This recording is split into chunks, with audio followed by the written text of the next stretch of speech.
Salmo 37, abra a palavra.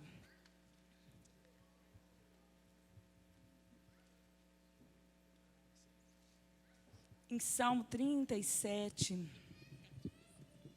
glória a Deus. Eu quero ler a partir do 1. Diz assim: não te indignes por causa dos malfeitores, nem tenhas inveja dos que praticam a iniquidade, porque cedo serão ceifados, como a erva, e murcharão como a verdura. Confia no Senhor e faz o bem, habitarás na terra e verdadeiramente serás alimentado. Deleita-te também no Senhor e te concederá os desejos do teu coração. Entrega o teu caminho ao Senhor, confia nele e ele o fará. E ele fará sobressair a tua justiça como a luz e o teu juízo como o meio-dia. Descansa no Senhor e espera nele. Não te indignes por causa daquele que prospera em seu caminho, por causa do homem que executa astutos intentos. Amém? Davi estava num dilema aqui, né? Que às vezes alguns de nós passamos. Ele tinha algum questionamento aqui que a gente não tem como exatamente explicar, mas pelo contexto que ele vivia e pela forma com que ele começa o Salmo, ele estava indignado. Algum movimento na alma dele estava fazendo ele pensar sobre pessoas que ele viam prosperar em um caminho mau, em um caminho longe do Senhor, em atitudes distantes do Senhor. Isso mexeu com o interior de Davi. Isso mexe às vezes com o nosso interior. Isso não acontece sempre. Eu creio que quem está numa caminhada firme em Deus, ele já alcançou muitas coisas. Mas algumas situações circunstanciais às vezes nos fazem olhar e pensar como Davi. Ele tinha uma indignação dentro dele, porque ele estava vendo pessoas que praticavam algumas coisas que não eram boas e, ao mesmo tempo, um conflito, porque aparentemente as pessoas estavam indo para frente, estavam prosperando, estavam seguindo. E aí ele começa, ele entendeu algo em Deus antes dele escrever isso. Ele chegou em uns lugares em Deus, de soluções e de resoluções na alma, antes dele escrever. Então eu acredito que antes do profeta escrever, ou até ele falar, ele vive algumas coisas em Deus, e Deus ensina ele, e depois ele libera. E quando ele já estava nesse processo de entrega, de renúncia, de ser convencido por Deus, então ele liberou e escreveu. Vou te dizer, não te indignes por causa dos malfeitores, nem tenhas inveja dos que praticam iniquidade.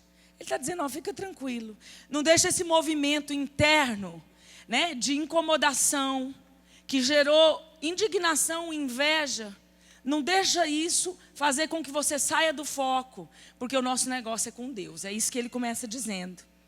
Aí ele diz assim, cedo eles serão ceifados como a erva e vão murchar como a verdura.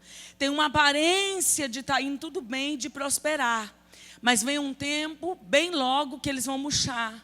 Como a verdura, como a erva. E ele está dizendo, agora os que confiam no Senhor, não.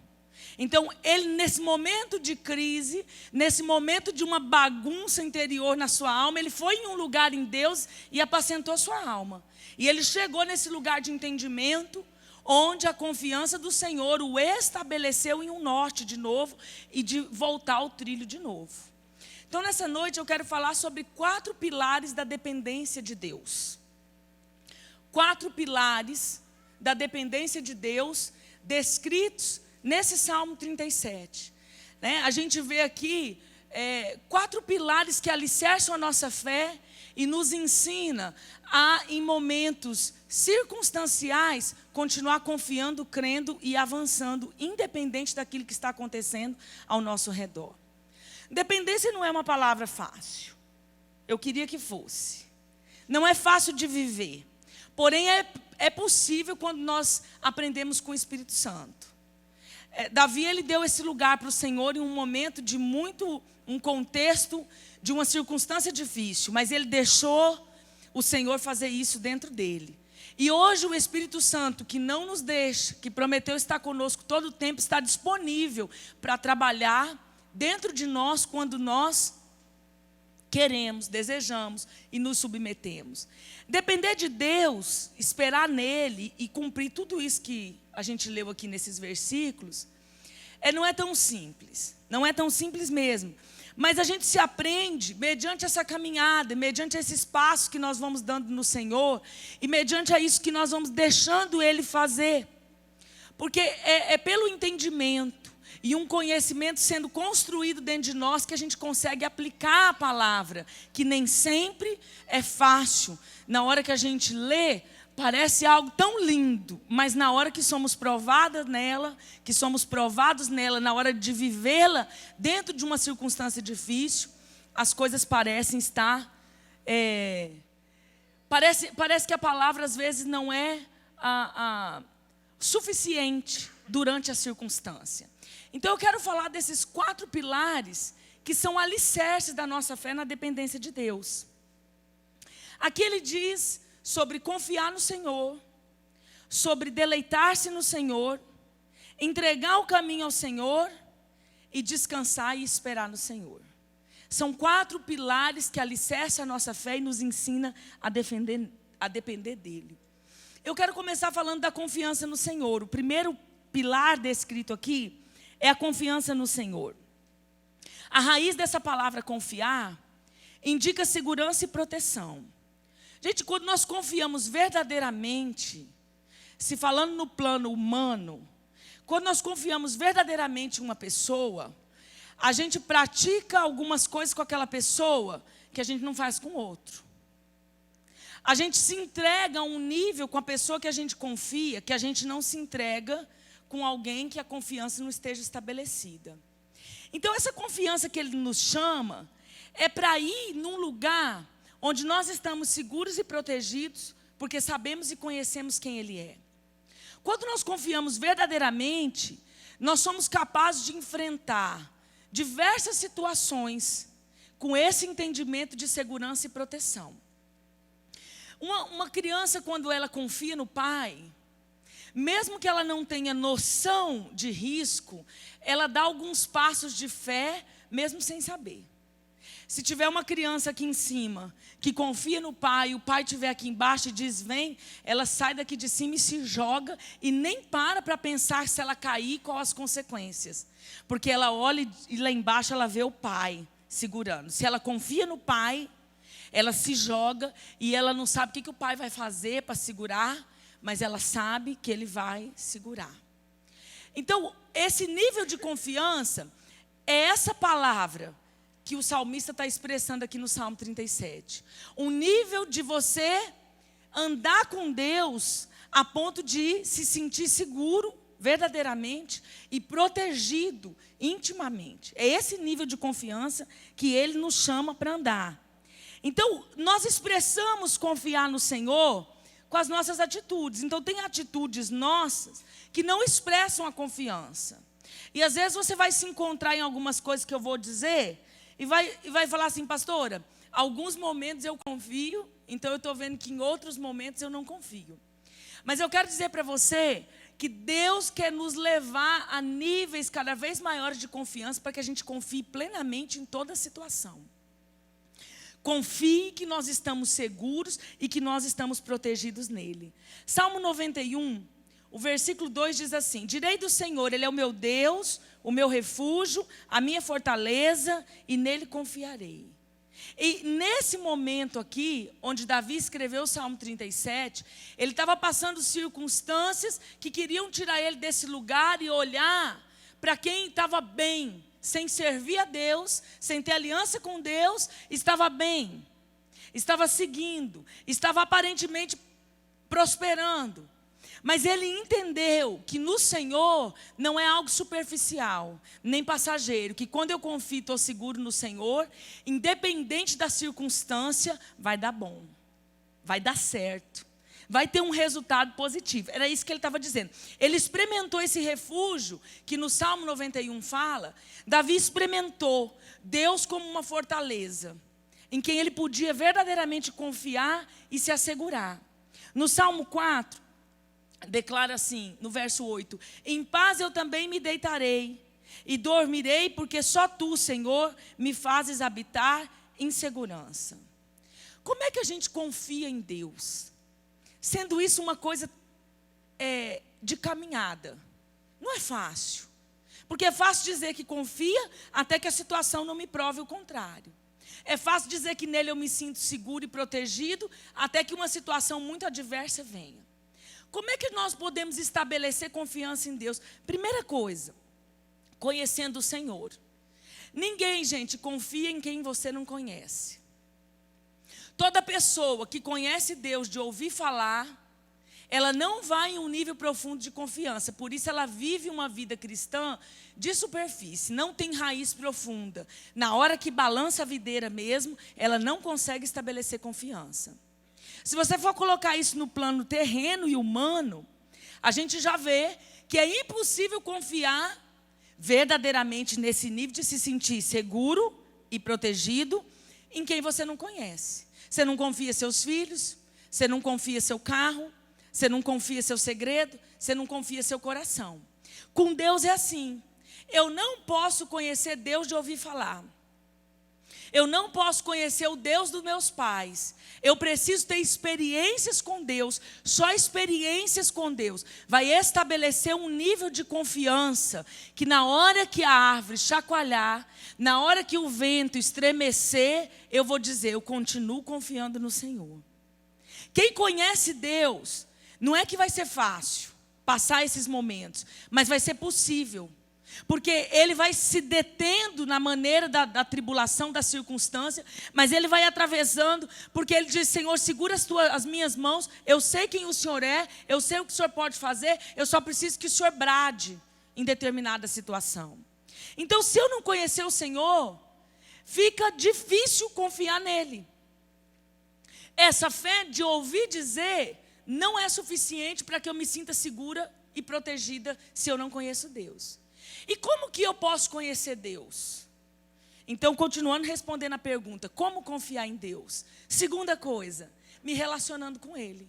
Porque eu só conheço com quem eu me relaciono. Se eu não me relacionar com Deus, eu não tenho como estabelecer um conhecimento dEle. Porque a base dessa confiança vai ser no relacionamento. Do jeitinho que é com pessoas. Você não conhece uma pessoa, você não come sal com ela, sim ou não? Você pensa que conhece. Você acha que conhece. Mas você só vai conhecer quando você traz para perto. Quando você caminha com a pessoa. Então, sem se relacionar com Deus, não tem como você conhecer. Na soberania dEle, onisciência e onipotência, onipresença, Ele nos conhece. Mas nós só vamos o conhecer mediante nós estabelecemos relacionamento com Ele. Gente, como é que nós estabelecemos relacionamento com Deus? Sem vida de oração, ninguém conhece Deus. Sem vida de oração, ninguém se relaciona com Deus. Porque a forma que Deus deixou para que nós estivéssemos em comunhão com Ele, chama-se oração, chama-se comunhão, chama-se estar com Ele, passar tempo com Ele, dedicar tempo com Ele. Muitas pessoas, em momentos de crise, não conseguem se estruturar, desestabilizam, saem desse lugar em Deus, sem entender o que está acontecendo, porque não conhece a Deus, porque não se relaciona com Deus, porque não tem uma vida presente com Deus. E eu vou te dizer, hoje o dia nos engole.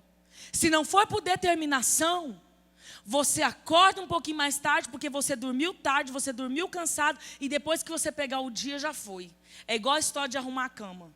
Se você não arruma logo que você acorda, pode parar, que aí você vai daqui um pouco, vai cauterizando, daí você é concebido por um engano assim, daqui a pouco eu já vou deitar de novo, só vai dar 2 trabalhos de arrumar e de desarrumar. Aí daqui a pouco você está enganado por esse sofisma e você não arruma mais mesmo a cama.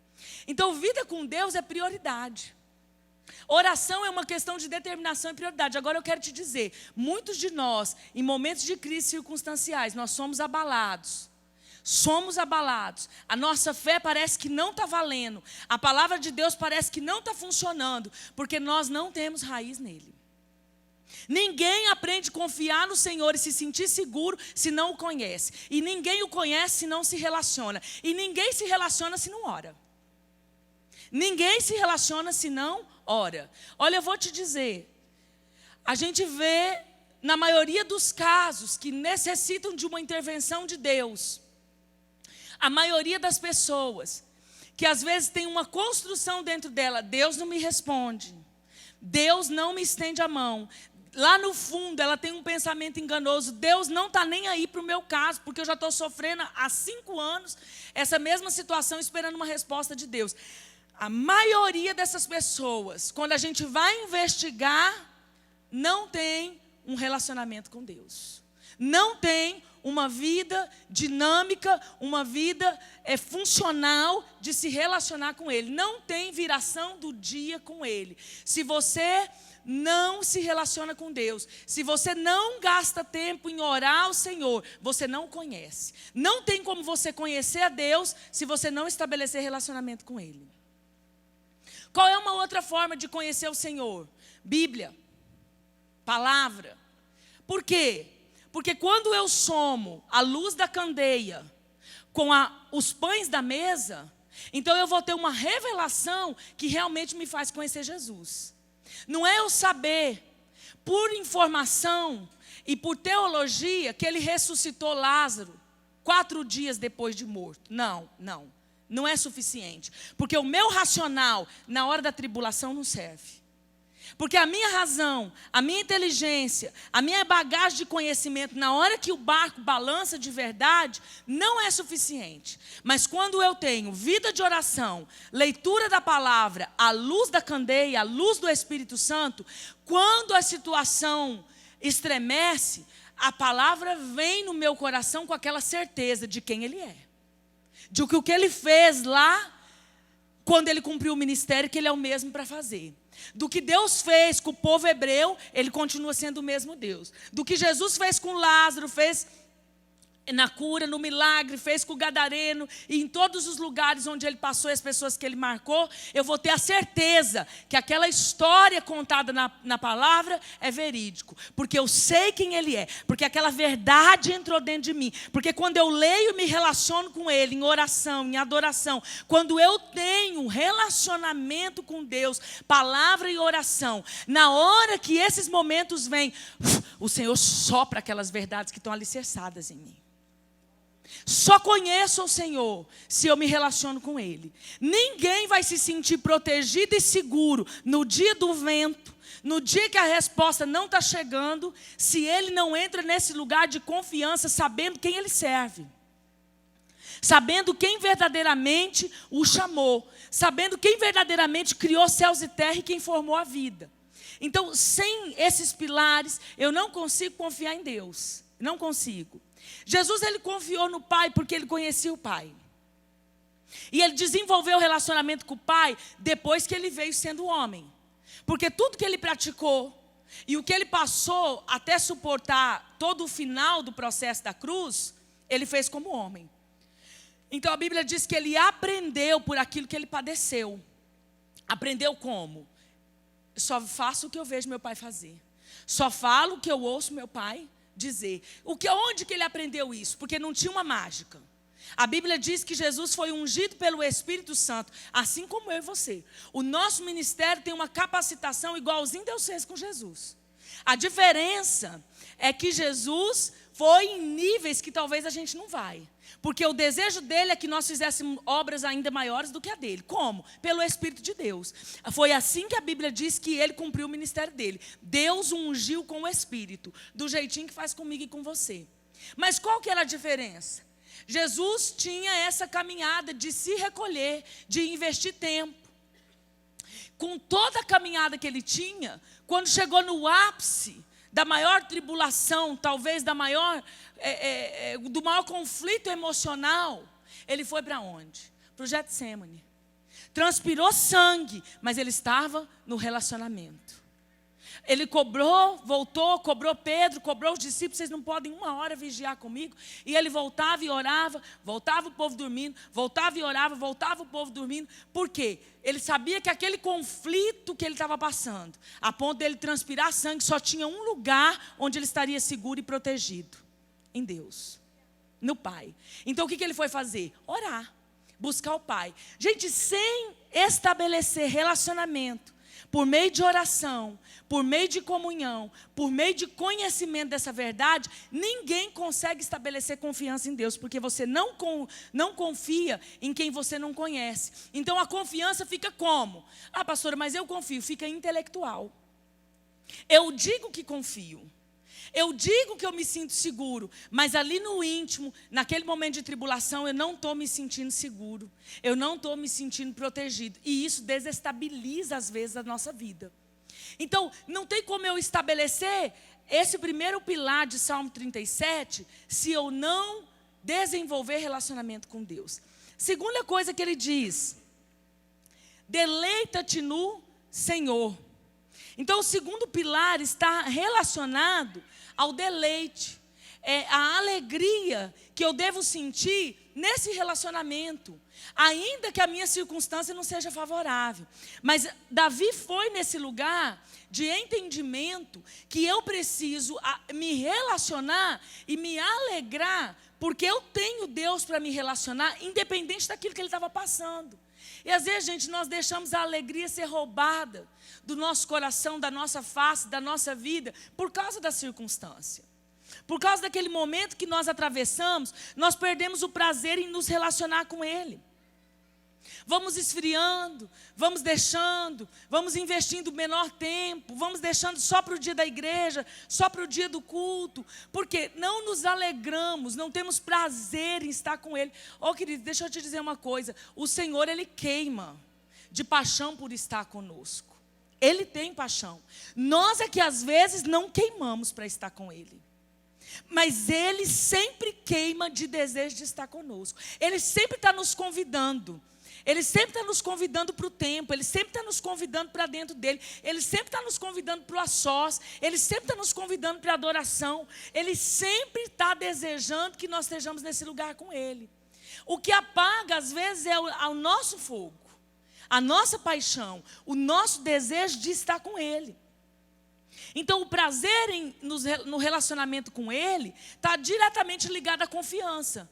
Por quê, pastora? Porque se eu não tenho prazer, se eu não me deleito, se eu não me alegro nesse relacionamento, se eu não tenho prazer de orar, se eu não tenho prazer de gastar tempo com Deus, se eu não tenho prazer de estar sós com Ele, se eu não tenho prazer de ler a sua palavra, incendiado pelo fogo do Espírito, eu não consigo estabelecer um relacionamento. Fica superficial. Ah, pastora, mas pensando bem, não é tão fácil assim. Porque às vezes a gente não está com vontade, mas tem um ajudador, que se eu orar a Ele, Ele começa a acender a vontade. Tudo que eu preciso é dar passos em relação a esse relacionamento. Gente, você quer ver um teste, e vai ser fácil para você se analisar. Se você tem muita facilidade de orar com grupo, se eu estiver no PG, eu oro. Se eu estiver na vigília, eu oro. Se eu estiver numa roda que o povo está na intercessão, eu não perco um. Mas se você consegue orar junto com pessoas e você não tem assunto com Deus 5 minutos, 10 minutos sozinho, você não tem relacionamento. Porque eu vejo muitas pessoas que têm um fogo aparente, se estiver junto com alguém, para concordar, né, para fazer o reteté. E o reteté é bom. Não, vamos fazer o fogo cair. Mas ele começa a falar com Deus, 5 minutos, acabou o assunto. Ele tem intimidade? Não tem. Não estabeleceu confiança. Não confia de simplesmente, às vezes, sentar no chão e começar a dizer: assim que eu estou me sentindo. Hoje está uma porcaria. Não vou mentir não, Senhor, está assim. Mas eu não quero que fique assim. Por isso que eu vim falar com o Senhor. E coloco o coração e derramo o coração. Tem pessoas que não têm 5 minutos de intimidade. Ele começa, ele ora 5 minutos, aí ele já se transporta para pedição. Pastor, não pode pedir? Claro que pode. Ele disse que é para bater. Mas eu estou falando de relacionamento, não estou falando da hora dos pedidos. Da hora da caixinha dos pedidos. Porque tem gente que tem um caderninho comprido, o pedido. Mas não estou falando dessa hora. Estou falando do relacionamento. de confiança estabelecida. Você e o Pai. Você e quem te gerou. Você é aquele que te formou. Aquele que colocou a matéria-prima em você. Qual é o seu tempo? Pastor, essa semana, eu acho que a semana toda não deu 20 minutos. Então começa a pensar, qual o seu nível de relacionamento? Quem não se relaciona com Ele, não estabelece confiança. Quem não tem prazer, quem não se deleita em estar com Ele, não consegue estabelecer nível de confiança e segurança. Ele até diz que confia em Deus, mas no íntimo e na situação quando está abalando, ele não consegue confiar. Para me deleitar do Senhor, eu preciso me livrar de algo. Que é a insatisfação com o projeto pessoal de Deus na minha vida. Porque quando eu sou insatisfeito com o que o Deus planejou para mim, eu não tenho prazer, eu não me deleito, eu não me alegro. E a Bíblia me ensina um lugar de aceitação. Gente, só aceitação combate a insatisfação. E eu vou te dizer, uma pessoa insatisfeita no interior, ela não se alegra, ela não se deleita. E só o que combate uma insatisfação no interior é esse lugar de aceitação. 1 Timóteo 6, os versículos 6, 7 e 8 dizem assim: mas é grande ganho a piedade com contentamento, porque nada trouxemos para esse mundo, e manifesto é que nada podemos levar dele. Tendo, porém, sustento e com o que nos cobrirmos, estejamos com isso contentes. O texto aparentemente vai falar com a gente de uma aceitação, de um contentamento com as coisas materiais. Mas a aplicação não é só para as coisas materiais. Às vezes nós questionamos, nós vivemos insatisfeitos com outras estruturas da nossa vida. Seja ela de casamento, seja ela do físico, seja ela do lugar que vive, seja ela do lugar que trabalha ou da profissão. E ele diz, sede contente. Só tem um jeito de eu combater a insatisfação, porque a insatisfação é um sentimento gerado dentro do ser humano de descontentamento. E esse texto diz assim, olha, para um pouquinho para refletir, se eu tiver cobertor e tiver comida, já é um motivo de eu dizer glória a Deus e graças a Deus por isso.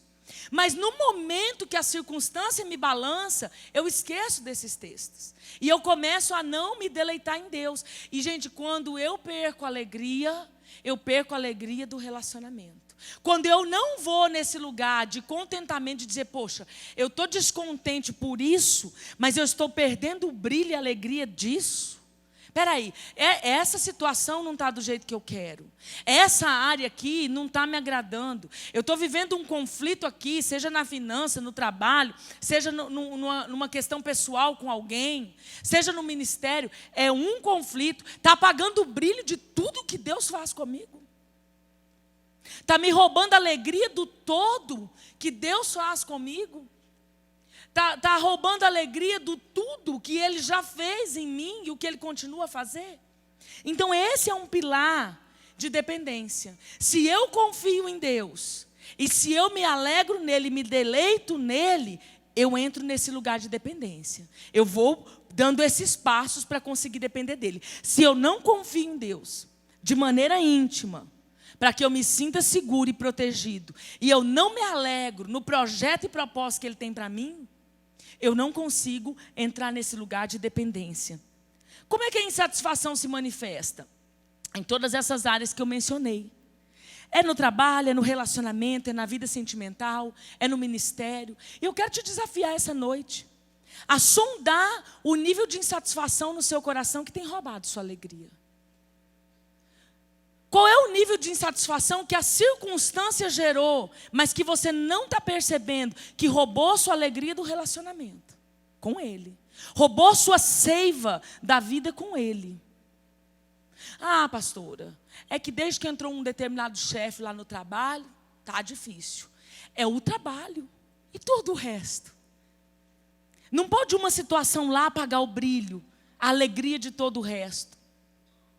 Ah, não, pastor, é porque depois que eu mudei aqui para Campo Grande, eu era tão ativo e agora eu não me encontrei no ministério. Você já parou para pensar se é um tempo? Se é um momento? Mas uma área da sua vida, às vezes vai gerar uma insatisfação que contamina a sua alegria com o Senhor. Contamina o seu deleite em prazer de estar com Ele. Outra coisa que a insatisfação vai gerar, além de roubar a alegria, ela vai gerar a murmuração, aí eu começo a pecar. Porque quando eu roubo a alegria, não é no nível de pecado, mas eu estou perdendo. Satanás está entrando, roubando a minha alegria, eu estou perdendo. Agora, quando eu abro a porta da murmuração, por causa da insatisfação, eu começo a entrar numa linha de pecado. Mateus 11, 18, 19 diz assim: porquanto veio João, não comendo nem bebendo, e dizem, tem demônio. Veio o filho do homem, comendo e bebendo, e dizem, eis aí um comilão e beberrão, amigo de publicanos e pecadores. Então, para os fariseus não estava nada bom. Se não comia, estava endemoniado. Se comia, era glutonaria. Então, tipo assim, não estava nada bom. A reclamação, por que essa murmuração? O que estava expressando da boca, das palavras, estava onde? No coração. Porque não matou a raiz da insatisfação. Provavelmente já não tinha mais alegria. Porque quem vive reclamando, gente, não tem mais alegria. A alegria já foi. Agora ele já abriu outra porta. Posterior, depois de ser roubado da alegria, já veio uma outra porta. Só que agora entra numa porta de pecado. Porque a murmuração abre um precedente para um demônio chamado destruidor. Porque a insatisfação abre uma brecha para um espírito maligno que começa a destruir quando ele consegue entrar por essa porta. Porque a murmuração agora já são palavras declaradas que vão endossando no mundo espiritual essas situações. Então, quando eu não me deleito no Senhor, o que eu preciso enxergar? Tem um nível de insatisfação que está me roubando a alegria e que está me gerando murmuração. É proibido, pastora, querer uma situação diferente? Eu tenho que me contentar com algo que não está bom? Não, não é proibido. Não é proibido em nenhuma área, nem em finanças, nem em mudar de emprego, nem em crescer, nem em ter dons, ministério, nem querer que uma situação que você julga injusta seja transformada, seja mudada. Não, não é proibido querer buscar do Senhor coisas melhores de maneira nenhuma. Agora, o que eu não posso é não confiar em Deus enquanto isso não chega. E quando eu entro nesse lugar da alegria ser roubada, da murmuração, expressando a insatisfação do meu coração, eu entro em um lugar onde eu não consigo confiar em Deus, e eu continuo olhando para a circunstância. Eu não consigo ir nesse lugar de saber sim que eu quero ver aquela situação mudar, de saber sim que eu estou esperando uma resposta naquela área, de que eu estou esperando um Deus que está vendo tudo isso, segundo Davi colocou aqui no Salmo 37. Um Deus que vai o quê? Conceder os desejos do meu coração quando eu me alegro nele, na circunstância difícil. Ah, gente, ele entendeu isso. Confia no Senhor e faz o bem. Habitarás na terra e verdadeiramente serás alimentado.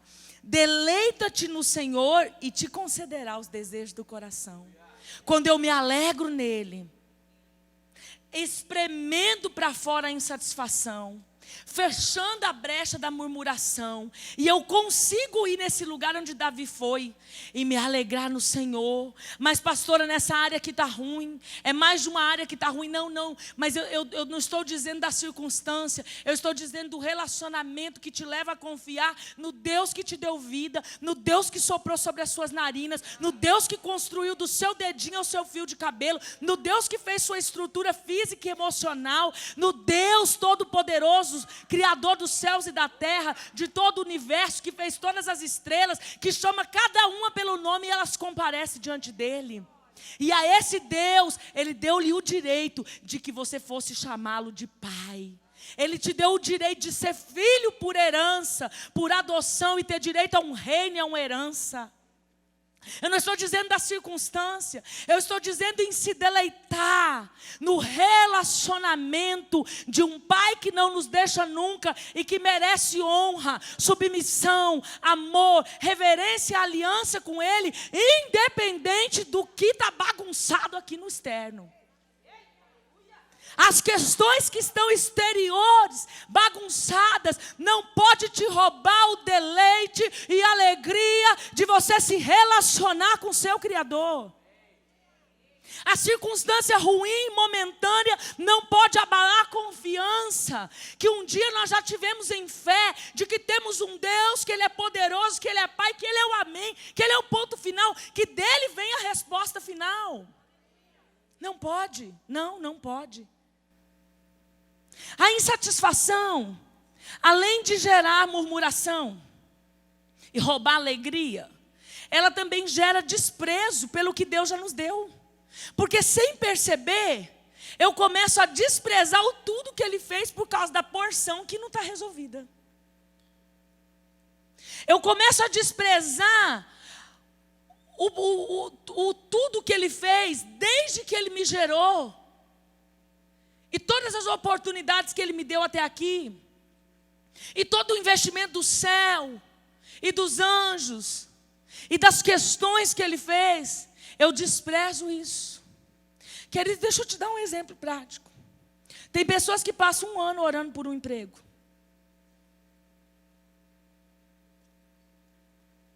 E pede oração. E pede oração. E a igreja ora, né? Porque crente gosta de orar, amém? A igreja ora, o irmão ora, o vizinho ora, a mãe ora, o crente ora, a turma que ele conhece ora, o grupo ora. E aí, Deus está trabalhando. Porque quando a Bíblia fala que Deus está trabalhando, parece que a gente está meio surdo. Ou que a gente não entende. Porque às vezes a gente acha que isso não é verdade na prática. A Bíblia diz que Ele não descansa, que Ele não tosqueneja. Mas em algumas situações, não sei o que acontece com a gente, que a gente esquece que esse texto diz que Ele está trabalhando. Está trabalhando. E a gente pensa que isso é jargão de crente. Não, gente, Ele trabalha. Não para nem tosqueneja trabalhando. E Deus está lá trabalhando para dar a resposta de oração. Quero um emprego. É o concurso, Deus. Amém. Vamos lá. E Deus vai trabalhando. Porque Ele vai remover vagas, né? Ele vai levar um de cidade. O outro vai aposentar. Aí Ele vai liberar a vaga do concurso. Vai mover lá na política, nos negócios lá para sair o concurso. Aí o edital vai ser publicado. Ele está trabalhando. Ele está trabalhando. Aí faz a prova. Aí a pessoa é chamada. Aí tem um trabalhar. Porque aí tem uma fila. E ele está movimentando. Mas a pessoa está lá. Olhando para a circunstância. Deus não me responde. Deus não me responde. Mas Deus está trabalhando. E ele está lá ouvindo, né? Se fosse eu, já falava agora, não vou responder mesmo. Acabou. Mas Ele é Deus, graças a Deus. Ele não move como a gente, né? Porque se fosse eu, tem uns irmãozinhos aí, gente, que eu muitas vezes sou uma delas. Estou me incluindo, viu? Quando eu falo irmãozinho, não estou falando de você não, estou falando de mim mesmo. Que eu falava assim, ó, já teve vezes que se fosse eu no lugar de Deus, falava, filha, acabou. Agora não tem mais chance. Eu aprendi isso que eu estou ensinando para vocês. Não foi a base de leitura, não, nem de teologia. Foi a faculdade que me ensinou, não. Foi, ó, peia. Ele está trabalhando. Aí chama o concurso. Glória a Deus, a irmã da glória, agradece as orações e aleluia. Primeira semana, vai tudo feliz. Segunda, vai feliz também. Na terceira, já não está tão feliz assim. Na quarta, já começou a murmurar. Todo dia eu tenho que sair de casa. Mas todo dia, gente, mas que pessoa chata lá nesse lugar. Mas o senhor tinha que trazer eu logo para cá? Esse concurso tinha que ser logo aqui? E vai, e começa. Porque a insatisfação já roubou a alegria de que há um mês atrás estava contemplando. Gente, a insatisfação nos faz ser infiéis com Deus e desprezar aquilo que Ele nos deu com amor. Eu já me arrependi muitas vezes, quando eu entendi que a insatisfação no meu coração estava me fazendo desprezar o que eu mesmo tinha orado e era a resposta da minha oração. E quando eu caí em si, eu disse, Deus, como é que eu sou ruim desse jeito? Como é que eu sou ruim desse jeito? E às vezes Deus olha para nós e Ele quer nos confrontar. O povo de Deus, ele procedeu parecidamente.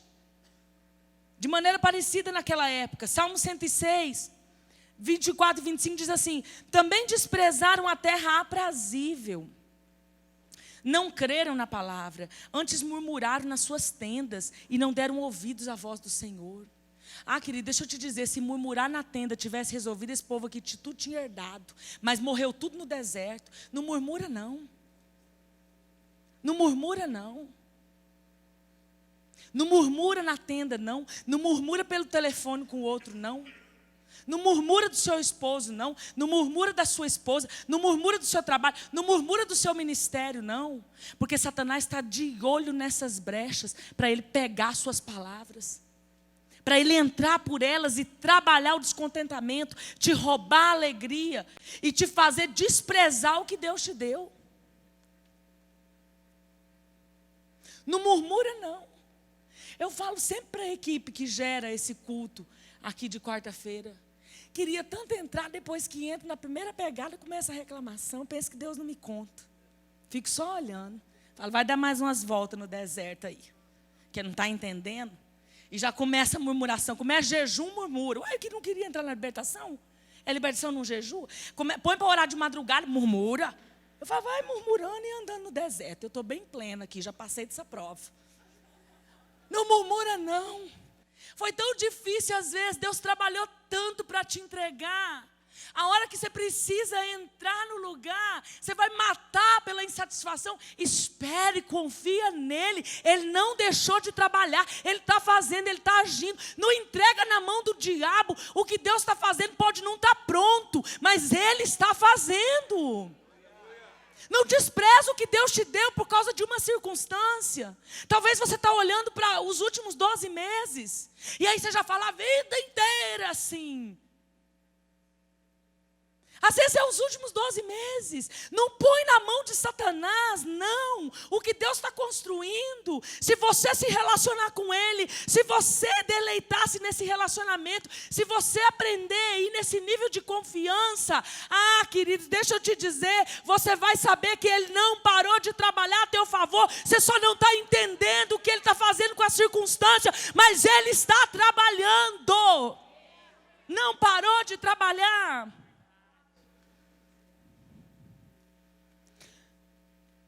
Esse desalinhamento no coração impede você de entrar na terra.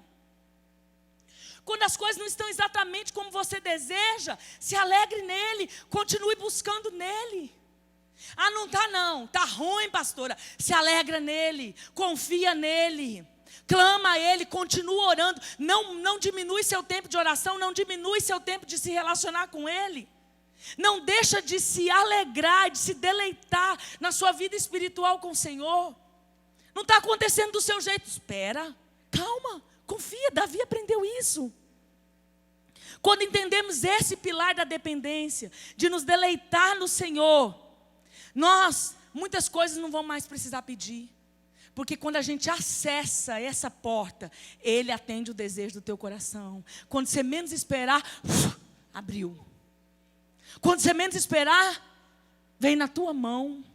Quando você menos esperar, você já está tão treinado nisso que você fala, meu Deus, eu nem mereço. Eu nem mereço o que o Senhor está fazendo. Porque esse texto está dizendo que quando eu me deleito nele, Ele atende o desejo do meu coração. Nem orou mais, já subiu de nível. Ele já sonda o coração e te entrega. Começa a promover e colocar na sua mão, usando pessoas, usando circunstâncias, usando situações, mas Ele está trabalhando a teu favor. Deleitar-se no Senhor e se alegrar nele é um sentimento que devemos expressar em todo o tempo, independente dessa situação. E não tem como falar de se deleitar no Senhor num momento difícil sem falar de Abacuque. Não tem como. E ele escreveu no capítulo 3, porque ainda que a figueira não floresça, nem haja fruto na vide, ainda que decepcione o fruto da oliveira, os campos não produzam mantimentos, ainda que a ovelha da malhada sejam arrebatadas, e nos currais não haja gado, todavia eu me alegrarei no Senhor, eu exultarei no Deus da minha salvação.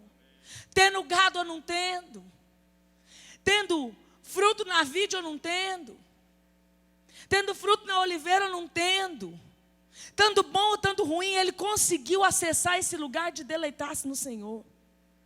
Esse é um pilar de dependência que expressa o teu amor e a tua devoção.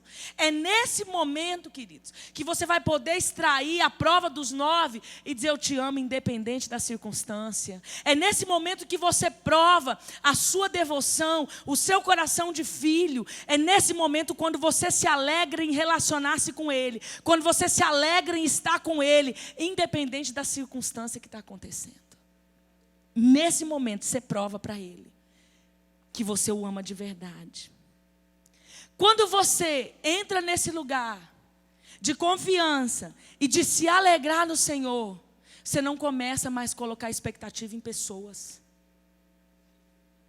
Porque não tem mais a insatisfação, a murmuração, nem o roubo da alegria. Sua expectativa não é em homens, sua expectativa é nele. E quando você espera nele, querido, eu vou te dizer, ele vem. Quando ele sabe, ele olha para a terra, um filho, e ele diz: esse aqui não está esperando em A, em B, não está esperando em C, em D, não está esperando no dinheiro, não está esperando no emprego, não está esperando no cônjuge, não está esperando no pastor, não está esperando no líder. Ele está esperando em mim, eu vou.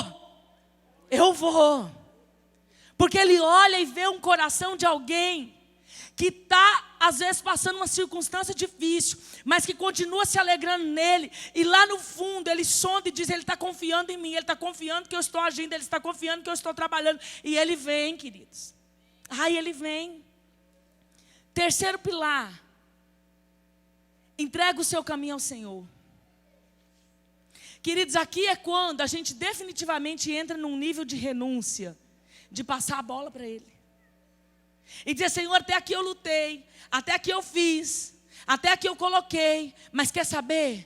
Eu vou confiar de uma maneira diferente. Eu vou mudar o meu nível de confiança. Eu vou mudar o meu nível de estabelecer confiança no meu relacionamento com o Senhor. Eu vou entregar de uma vez. Porque, gente, esse negócio de entregar para o Senhor é uma coisa mais engraçada. Que a gente entrega numa semana de oração, na outra a gente pega de volta.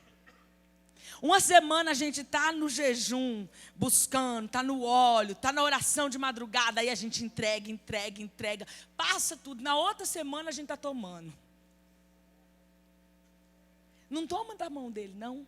Acessa essa porta, Davi ensinou esse pilar. Entrega o seu caminho. Esse caminho de renúncia, de entrega, é uma entrega que você fala: Senhor, eu realmente estou aqui para o Senhor fazer o que o Senhor quiser. Não é com as minhas regras. Não é colocando os meus limites. Não é estabelecendo o meu modo e a minha maneira. Se. Não, eu vou entregar. Vou me deleitar. Eu vou confiar. Eu vou me alegrar. Independente da circunstância. Provérbios 16, 1 e 2 diz assim: do homem são as preparações do coração, mas do Senhor a resposta da língua. Todos os caminhos do homem são puros aos seus olhos, mas o Senhor pesa o espírito. Queridos, os teus caminhos, em alguns momentos, são bons aos teus olhos. Os meus caminhos, em alguns momentos, podem parecer bons aos meus olhos. Mas Ele me leva a um nível de entrar no Senhor e dizer assim: não é os meus caminhos. Eu não quero os meus caminhos, Senhor. Eu quero os teus caminhos. Eu não quero aquilo que me parece bom aos meus olhos, ao meu entendimento. Eu vou dizer uma coisa para vocês. Se nós buscássemos resposta no Senhor, eu vou te dizer como o nível de insatisfação ia desaparecer. Como a alegria que foi roubada ia ser devolvida. Ia ser devolvida. Como que no Senhor Ele ia nos responder a ponto de eliminar isso quando nós nos colocamos nesse lugar de entregar. Mas acontece o seguinte, que nós entregamos e não esperamos Ele responder. Nós começamos a orar e não confiamos que verdadeiramente Ele está trabalhando. Gente, tem casos e casos. Às vezes a situação que você está esperando em Deus pode demorar 1 ano, mas às vezes é 5, às vezes é 10. E isso não pode abalar de maneira nenhuma. Pastora, mas abala. Abala porque você não está seguindo esses pilares. Eu te desafio a entrar nesses pilares que Davi entrou para você ver se você se abala. Não se abala, porque você aprende a ir num lugar onde você se sente seguro e protegido nele. Do homem são as preparações do coração, mas do Senhor vem a resposta da língua. Às vezes aquilo que nós estamos intentando parece bom aos nossos olhos, mas não é o que Ele quer. Às vezes aquilo que nós estamos achando nos parece tão coerente, tão cheio da razão, mas às vezes não é. Então confia isso ao Senhor, entrega isso ao Senhor e espera. Provérbios 16, 3 e 4 diz assim: confia ao Senhor as tuas obras, os teus pensamentos serão estabelecidos. O Senhor fez todas as coisas para atender os seus próprios desígnios e até o ímpio para o dia mau. Gente, eu não sei no conflito onde esses textos estão dentro de nós. Eles estão em qualquer lugar, menos dentro de nós. Olha que texto claro. Confia os teus pensamentos. Aquilo que você está idealizando, confia nele. Ele fez todas as coisas para atender os teus próprios desígnios. Será que nesse momento a gente pergunta: Senhor, como é que eu posso atender o seu desígnio? Onde eu tenho que estar? O que eu preciso suportar? Como eu devo agir? Porque o Senhor fez todas as coisas para os teus desígnios. Como é que eu posso cumprir esse desígnio do Senhor? Nós às vezes não nos colocamos nesse lugar. Quarto pilar: descansa no Senhor e espera nele. Talvez aqui seja o mais difícil. Mais difícil. Talvez descansar no Senhor e esperar seja a parte mais difícil da dependência de Deus. Ainda que confiar seja difícil, se deleitar seja difícil, entregar o caminho nas mãos dele seja difícil, mas descansar e esperar, tempo de descanso e espera, talvez seja o mais difícil desses pilares da dependência. Descansar refere-se a repousar nele. Esperar é um tempo que eu vou entrar no descanso, mas também na espera. Gente, como algumas situações é ruim de esperar. Eu admito isso. Mas quando eu espero, não com passividade. Como assim, pastora? Porque uma coisa é esperar em Deus. Outra coisa é eu ser passivo diante de uma situação. São duas coisas diferentes. Porque quando eu sou passivo, eu não cumpri nenhum desses pilares. Eu simplesmente estou deixando a vida me levar. E a circunstância também. Mas quando eu estou esperando no Senhor, eu tenho essa vida de relacionamento, de confiança, de me alegrar, de exercitar a minha fé, enquanto eu espero. Então, não é algo que é mágico, mas é uma expressão de fé. Esperar no Senhor é uma expressão da sua fé. Passividade não. Mas esperar em Deus, sabendo que eu estou fazendo aquilo que Ele está me direcionando, que eu não estou sendo paralisado pela circunstância, que eu estou entrando nesse lugar de deleite e confiança no meu relacionamento com Ele. E eu continuo dando passos, eu continuo avançando, eu espero no Senhor. E Ele nos chama, no Salmo 40, a esperar com paciência. Tem mais isso. É esperar com paciência. Por quê? Porque no momento de espera, se eu não entendo isso, eu me precipito. E eu vou te dizer, gente, se tem uma coisa que faz a gente errar, é precipitação. Quando você se precipita, sem esperar no Senhor, em confiança a Ele, você corre sérios riscos de perder aquilo que Deus tem para você. Em todas aquelas áreas que eu disse lá atrás. Não tome decisões precipitadas. Espere no Senhor. Espere em sujeição, em dependência dEle, demonstrando para Ele, no seu relacionamento diário com Ele, eu estou dependendo do Senhor. Não tomo essas atitudes. Queridos, olha, eu vou te dizer. Às vezes um simples áudio, uma simples mensagem que você manda precipitar, dá ruim. E depois você fala assim: se eu tivesse esperado, poderia ter sido tudo diferente. Imagina decisões mais complexas. Aprenda a esperar a sua resposta. O tempo de espera, ele prova a sua fé. Quando você insiste na oração, você está demonstrando para Deus que você confia nele. Sabe, a gente aprende muito com o processo da lagarta, que é lento para ela se transformar em borboleta. Lento, lento, lento. Mas se você quiser apressar o processo, não vai ver uma borboleta sair. Sim ou não? Se você quiser ajudar, a borboleta não vai sair, borboleta. Porque quando nós pulamos os processos, nós não temos a nossa Canaã aqui. Nós não temos a excelência daquilo que Ele preparou antes da fundação do mundo para que nós pudéssemos viver. Espera com paciência no Senhor.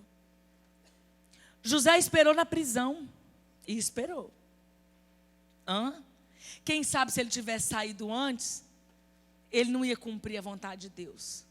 Porque todos aqueles anos lá na prisão, mansou o coração dele.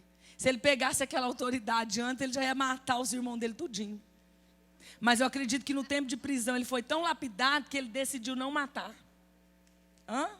Sim ou não? Ele ia sair, matando tudo. Já pensou? Rei, com aquela autoridade, delegada pelo rei, né, com a autoridade de um chefe do estado, do lugar, com todo aquele poder na mão, ia mandar executar. Mas aquele tempo de prisão trabalhou ele. E o sonho foi muito antes. Aí esperou com paciência, confiou que um dia ele não sabia como, mas aquela promessa ia se cumprir. Se deleitou no Senhor. Se deleitou. Continuou o relacionamento. Como você sabe, pastor? Interpretou o sonho do copeiro, do padeiro. Tinha relacionamento, senão não tinha revelação. Nunca deixou de se relacionar com Deus. Mesmo na prisão. Abraão esperou na velhice. Pensa uma espera daquela. Já velho recebeu a promessa. Mais velho ainda foi teu filho. Esperou com paciência. Esperou confiando. Esperou se deleitando. Esperou expressando sua fé. Davi esperou se escondendo de Saul nas cavernas. Esperou o tempo de receber a promessa. Teve que correr. Teve a oportunidade de matar Saul. Não matou. Por quê? Porque tinha relacionamento com Deus. Porque se ele não tivesse relacionamento com Deus, ele teria matado Saul. Mas ele tinha temor. Disse, não, na minha mão o sangue do ungido, mexo com isso não. É ungido de Deus, trate ele. Esperou com paciência. Se escondeu nas cavernas. Se escondeu para cá, correu para lá. Mas esperou o dia dele colocar a mão naquilo que lhe pertencia. Esperou com paciência no Senhor. Nós vimos hoje aqui. Foi lido em Gênesis 26. Fiquei ali prestando atenção na leitura. E havia fome na terra. Além da primeira fome que foi nos dias de Abraão. Por isso foi Isaque e Abimeleque, rei dos filisteus, em Gerar. E apareceu-lhe o Senhor e disse, não desças ao Egito, não desças ao Egito. Habita na terra que eu te disse. Não sai da terra, enquanto eu não te falar. Mas eu estou com fome. Não está me saciando. Deu ruim. A questão está ruim. A circunstância está balançando. Não vai. Eu não te liberei. Eu não te disse para ir. Não é porque está com fome. Não é porque as coisas não estão boas. Que Deus vai nos liberar. Para nos tirar do propósito, queridos. Esse é estabelecer um relacionamento de confiança. Eu espero nele. Eu não me movo sem a palavra dele. Eu não tomo decisões precipitadas sem que eu espere nele. E a pior bobeira é a gente decidir na pressa, porque o espírito de engano vem no nosso coração. E toma decisões que não são as de Deus. E aí a gente cai daquela palavra de Provérbios 16.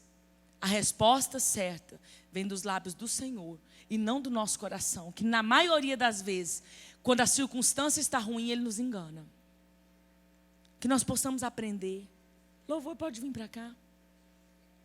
Com as histórias de Davi, de Abraão, de José. Esperar não é bom. Mas esperar nos trata. Esperar tira a precipitação do nosso coração. Esperar nos ensina a depender de Deus. Esperar a resposta chegar disciplina a nossa alma.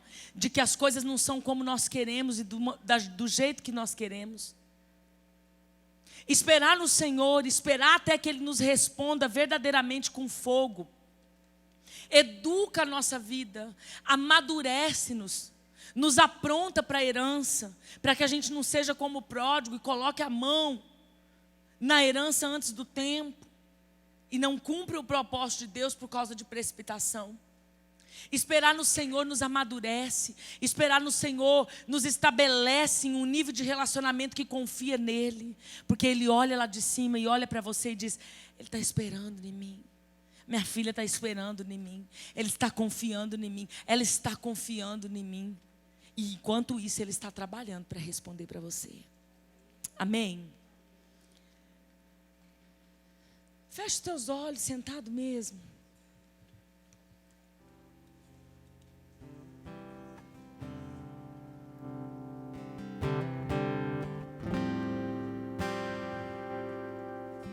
Pai, nós queremos colocar o nosso coração diante do Senhor. Reconhecer que tantas vezes falhamos, Deus. Pai, eu quero te pedir perdão aqui, Senhor, por todas as vezes que eu falhei, quando não consegui depender do Senhor.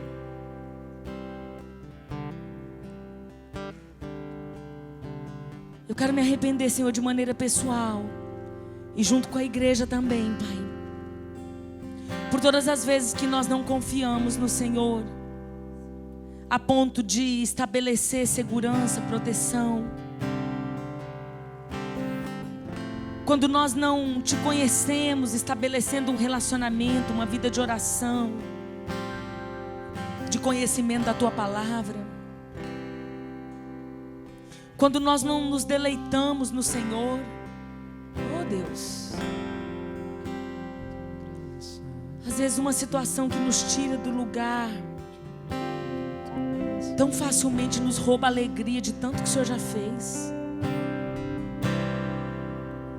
Quantas vezes somos insatisfeitos com o Teu projeto pessoal na nossa vida?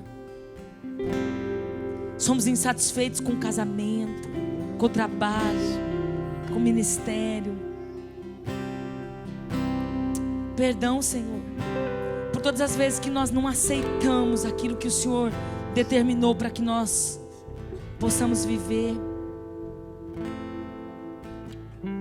Perdão por todas as vezes que a insatisfação nos roubou essa alegria de te contemplar como Pai, de confiar no Senhor como Deus.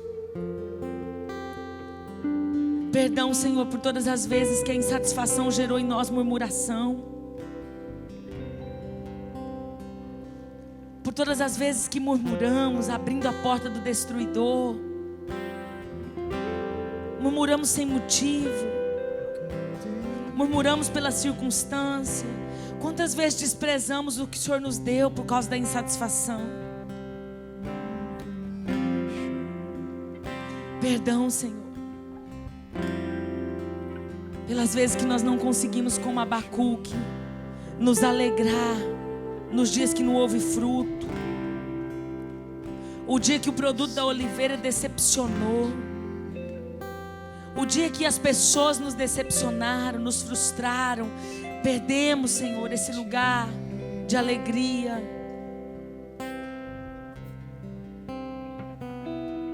Pelas vezes que os campos não produziram mantimento, ou não tinha as ovelhas nos currais. Deixamos de nos alegrar pelo exterior, Pai. E hoje nós queremos te pedir perdão, porque precisamos estabelecer a dependência no Senhor novamente. E nós queremos entregar o nosso caminho ao Senhor. Perdão, Senhor, por todas as vezes que nós confiamos nas nossas obras, nos nossos pensamentos. Não entregamos a nossa vida por completo, crendo que o Senhor estaria nos guiando, e por causa de circunstâncias saímos desse lugar. Perdão, Senhor, pelo tempo de descanso e espera que nós muitas vezes precipitamos. Não vencemos a ansiedade, a precipitação. Perdão, Pai, porque não esperamos a resposta do Senhor. Perdão porque nós queremos pular algumas etapas. Perdão porque às vezes a nossa fé não foi como a de Abraão, ou a de José, que esperou na prisão, ou Davi, que nem sendo perseguido, não colocou a mão em Saul, porque confiava no Senhor, queria ser estabelecido pelo Senhor. Mas hoje nós queremos consertar, Pai, em nome de Jesus, e queremos retirar nessa noite toda palavra de murmuração, de insatisfação, toda brecha aberta para o espírito de destruição minar os teus projetos na nossa vida. Nós queremos recolher, Deus, queremos voltar um coração, ser estabelecidos na confiança, no deleite. Toda alegria que foi roubada, Pai, nós queremos de volta. Em nome de Jesus, nós queremos entrar nesse lugar, Senhor, de ser estabelecidos novamente em alegria, um lugar de segurança, de proteção. Queremos de volta, Senhor, aquilo que o inimigo nos roubou, porque estávamos desapercebidos.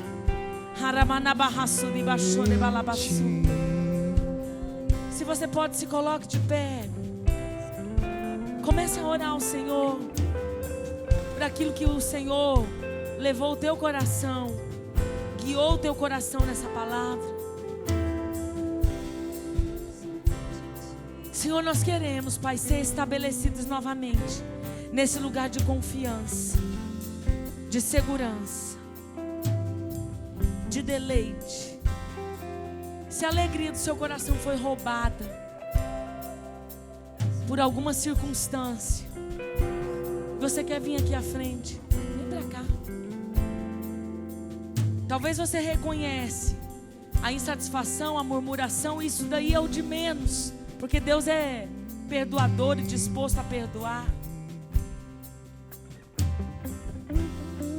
Mas o que importa é você dizer para Ele: Senhor, eu não confiei mesmo em algumas circunstâncias, mas hoje eu quero estabelecer essa confiança de novo. Hoje eu quero a alegria de me deleitar no Senhor, independente da circunstância. Vem apresentar a Deus essa circunstância, essa situação. Vem apresentar a Deus, seja a tristeza, a dificuldade de crer que o Senhor pode fazer. No seu particular, vem apresentar ao Senhor.